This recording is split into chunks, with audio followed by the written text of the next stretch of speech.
La Defensoría devela que el decreto de impunidad para las Fuerzas Armadas fue oficialmente dado a conocer días después de la masacre de Sacaba. La defensora del pueblo, Nadia Cruz, reveló este viernes que en una reunión especial de la Comisión de la Ciudadanía y los Derechos Humanos por Parlasura, que el decreto supremo 4078 fue promulgado por Yanine Áñez con el único objetivo de dejar la impunidad y que no se investiguen las masacres por parte de las Fuerzas Armadas bolivianas.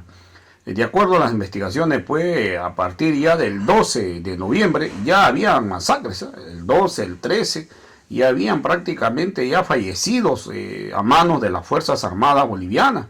Entonces recién el día 14, legalmente el decreto supremo que dieron a conocer ya posterior, este decreto supremo se dio a conocer posteriormente ya en la fecha, ya después de una semana de la masacre, se dio a conocer este decreto supremo.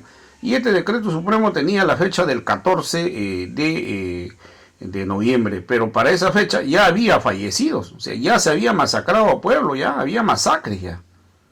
Pero todo cabría indicar que este decreto supremo, de acuerdo a la información que se está manejando, se habría hecho después, o sea, después de la masacre. O sea, este decreto supremo se hizo después de que ocurrieron todas las masacres en Secata y Sacaba.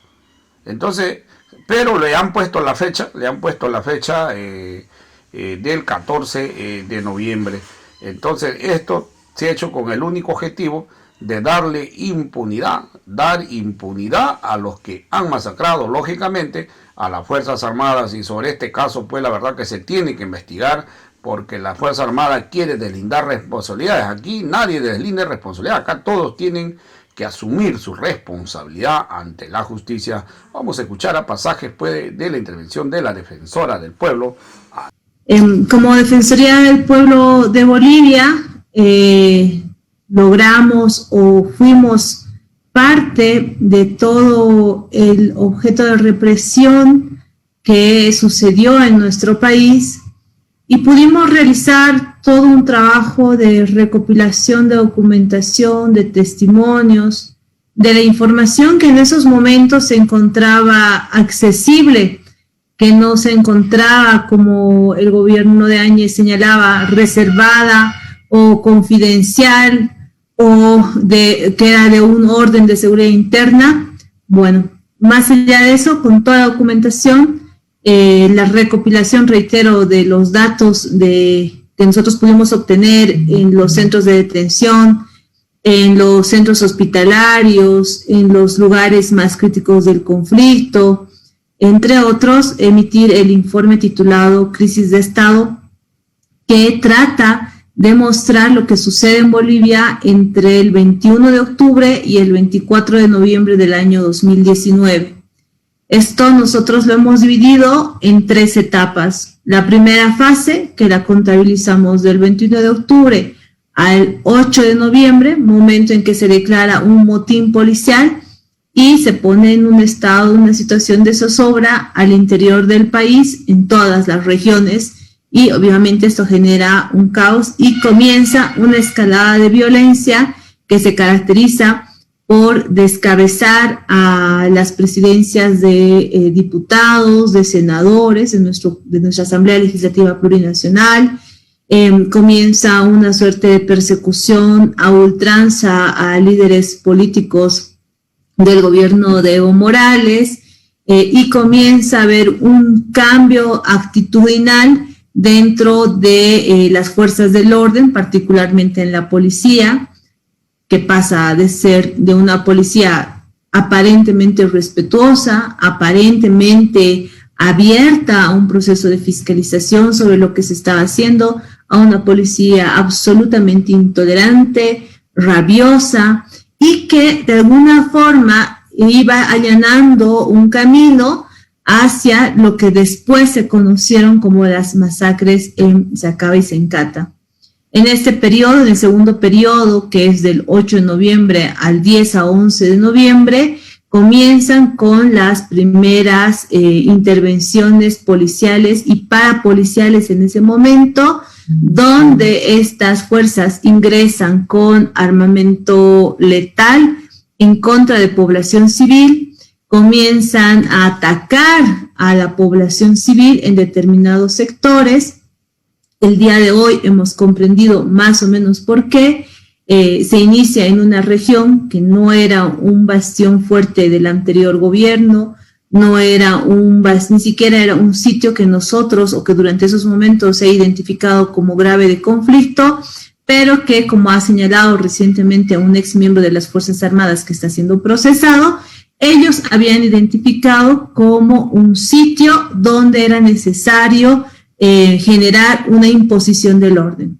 Es en la zona de La Paz, en la zona sur de La Paz, donde comienzan con los primeros 3 asesinatos en lesa humanidad, en ataques desde la policía y grupos parapoliciales que estaban todos armados. Ahí esta etapa, de alguna forma, sin gobierno, sin una presidenta, sin un presidente, sin ninguna autoridad a cargo, comienza todo el orden de represión evidente y frontal en contra de la población. Ya el 15 de noviembre se habían instalado ya las operaciones conjuntas entre policía y Fuerzas Armadas, algo que ya más o menos estaba operándose desde antes, y comienzan con la primera masacre, que es la de Sacaba. Luego la de Sencata, y en medio ocurren otras intervenciones policiales y militares que también atacan población civil, donde tenemos otros decesos, 4 en realidad. Bueno, esto como un antecedente de lo más grave que ocurrió, pero no fue lo único. Lo que señalaba muy bien Paulo, que estuvo dentro de Bolivia a días de los momentos más críticos, que también en su momento lo pudo decir Alan García, de la misión especial que mandó la Alta Comisionada de las Naciones Unidas para los Derechos Humanos, que se encontraba en Bolivia desde el 10 de noviembre del año 2019, no fue lo único, no solamente fueron masacres, no solamente fueron asesinatos, ocurrieron cientos de casos de tortura y tratos crueles, inhumanos o degradantes. La policía, a partir del 10 de noviembre, comienza a generar un proceso de persecución masiva, arrestos masivos, se agarraba a la gente como si fuese ganado para acordonarla, para maltratarla, para plantarles pruebas, etc. Eso entre otras situaciones adicionales. Luego eso se desemboca en una suerte de implementación o formalización de denuncias penales por terrorismo, por sedición, entre otras causas con tipos penales abiertos, legislados abiertamente dentro de Bolivia, para poder ir contra toda aquella persona que pueda pensar diferente, contra toda aquella persona que intente manifestar su repudio a lo que estaba pasando en Bolivia en esos momentos. Todas las personas, desde artistas locales, sin ningún tipo de filiación política, y con más razón con aquellos que en ese momento no se mostraban mucho, pero bueno, pertenecían a un partido político, fueron perseguidos y procesados en muchos casos. Nuevamente esto como un antecedente a lo que pasa el 8 de julio de este año, que nuestro canciller Rogelio Maita comunica al pueblo boliviano y al mundo el apoyo externo del gobierno, de un gobierno de Argentina, a través de la dotación de material bélico y agentes químicos. Días antes habíamos conocido información a través del ministro de Gobierno de Bolivia sobre el armamento, y las municiones que también habían sido enviadas desde un gobierno del Estado ecuatoriano. De acuerdo a las afirmaciones realizadas en distintos medios de comunicación respecto a este hecho, el 11 de noviembre de 2019, la Dirección de Logística de la Gendarmería Nacional de Argentina solicitó que se autorice el uso de material y equipamiento por parte del personal de la agrupación Fuerzas Especiales Alacrán de la Gendarmería Nacional Argentina en el territorio boliviano, bajo un argumento de resguardar la seguridad y protección del embajador argentino, sus instalaciones, su residencia y el personal que se encontraba en el mismo. No sabemos si esto llegue a ser totalmente cierto, pero aparentemente llegaron 70.000 cartuchos antidisturbios, gas pimienta, granadas de mano, de gas dentro de nuestro territorio. Toda esta denuncia hecha por el canciller sobre la dotación de material bélico y agentes químicos permiten y nos, de alguna forma, como Defensoría del Pueblo, que dentro del territorio nacional actuamos casi en soledad, cuestionados en muchos y repetidos momentos sobre las denuncias de graves violaciones a los derechos humanos. Todo esto nos permite de alguna forma reafirmar o refrenda todo el contenido de nuestro informe defensorial Crisis de Estado. Especialmente, y quiero ponerles en conocimiento algo que muchas veces queda como subsumido en las conclusiones de este informe. Respecto a tres hechos particularmente, a los ocurridos el 12 y 13 de noviembre en el norte integrado cruceño, el 15 de noviembre en el puente Guayllani en Sacaba y el 19 de noviembre en la zona de Sencata de la ciudad del Alto. Señalarles que durante las intervenciones las fuerzas del orden utilizaron helicópteros, utilizaron tanquetas, portaron armas, incluidos lugares donde no existían conflictos, y que todo esto duró hasta el 24 de noviembre del 2019. En el caso del norte integrado cruceño, les voy a compartir un testimonio que nosotros recogimos en el lugar y que nos da una idea de las razones o el contexto en el que se movilizaban las fuerzas del orden. Un testimonio señala que los policías, abro comillas, los policías entraron al centro de Yapacaní, éramos hartos, más de 200. Yo vi hartos militares, más que todo porque echaron gas lacrimógeno, y de ahí empezó el impacto. Nosotros no hicimos nada. Ellos empezaron a molestar. Yo comencé a correr como 20 vueltas. Corrí, ya no podía más. Mi garganta me estaba doliendo. Acá no vemos población civil que ya estaba a la pronta del ataque, que intentaba agredir a las fuerzas policiales o militares. Además que un grupo de 200 personas no puede combatir contra armamento con el que estaban portando las fuerzas militares. El 12 de noviembre se registra un número de 16 personas heridas, muchas de ellas por impactos de bala. El 13 de noviembre, por impacto de bala, se lamenta uno de los decesos del más joven de las vidas que se cobró durante toda esta crisis, Filemón Salinas Rivera, de 15 años de edad.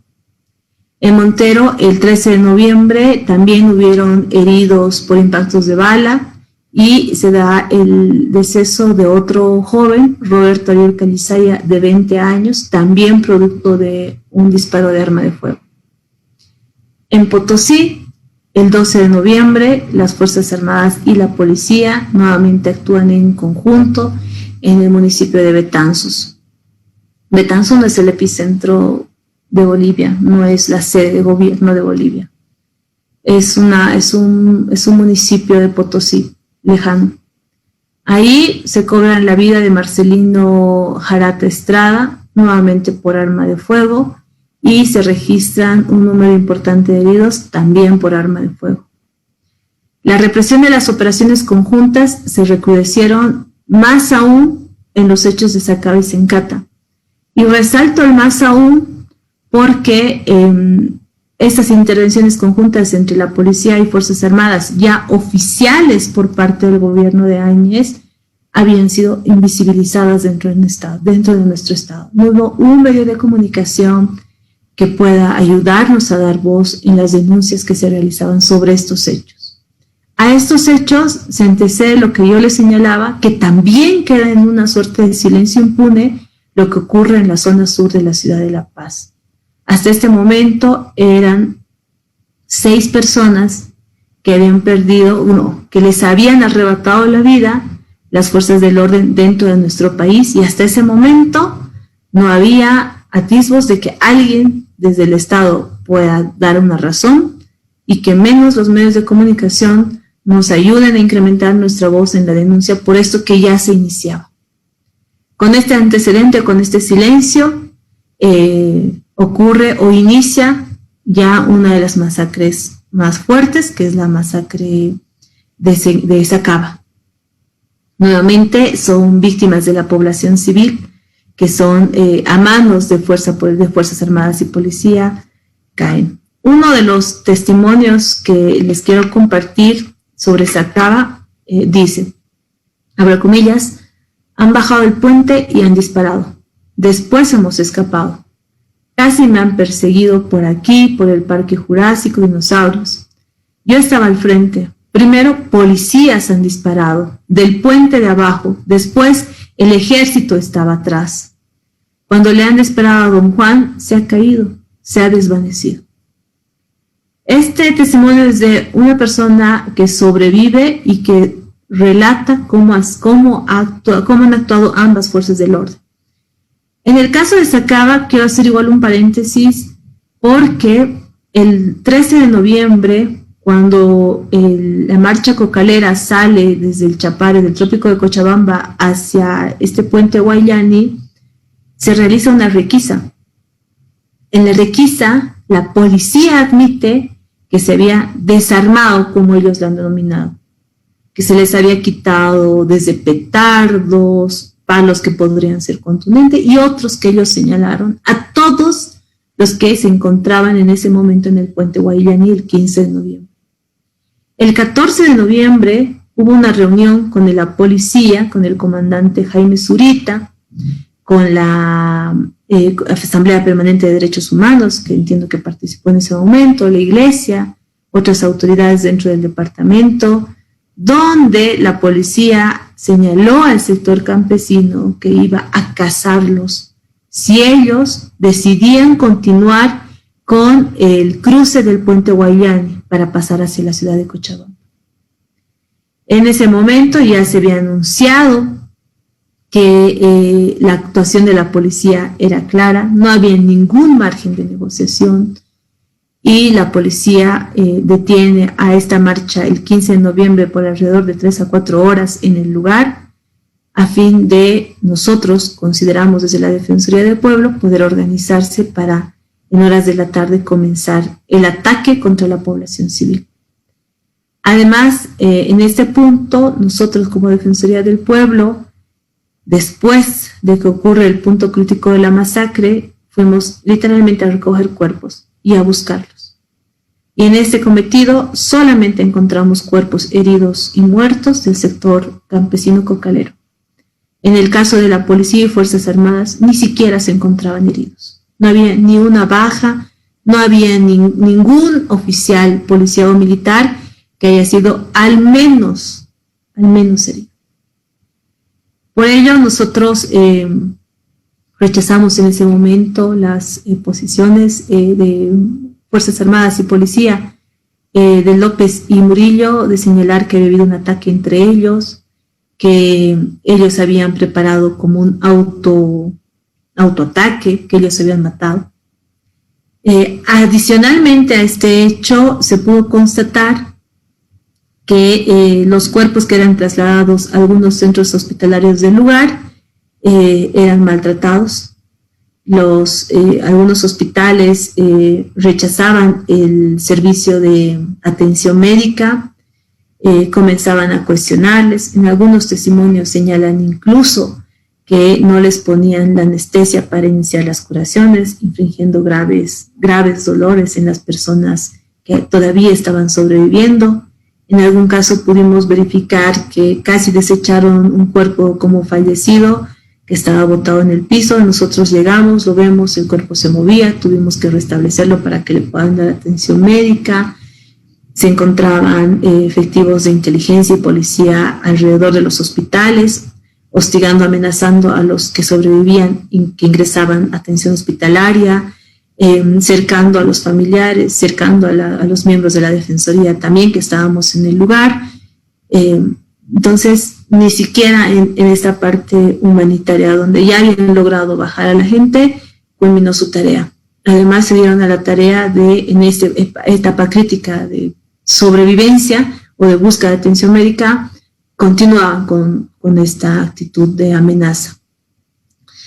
La Defensoría del Pueblo estuvo presente en todos los lugares donde las operaciones conjuntas dejaron muertos y heridos, y por eso no podemos dejar de mencionar que el gobierno de Áñez, sucedido todo esto, pretendía dejarlo en la impunidad a través del Decreto Supremo 4078 de 14 de noviembre del 2019. Y yo creo que aquí, con lo que señaló Pablo y muchos de los que están presentes, si uno lee la redacción del decreto, pareciera que retrocedimos como 50 años, como 40 años, porque pareciera que es un decreto al estilo de los gobiernos de Banzer, de Bolivia, o al estilo del gobierno de Vilela, porque empiezan a redactar decretos de impunidad, de una forma de hablar de defensa propia de las fuerzas del orden en relación a población civil que podía atacarla.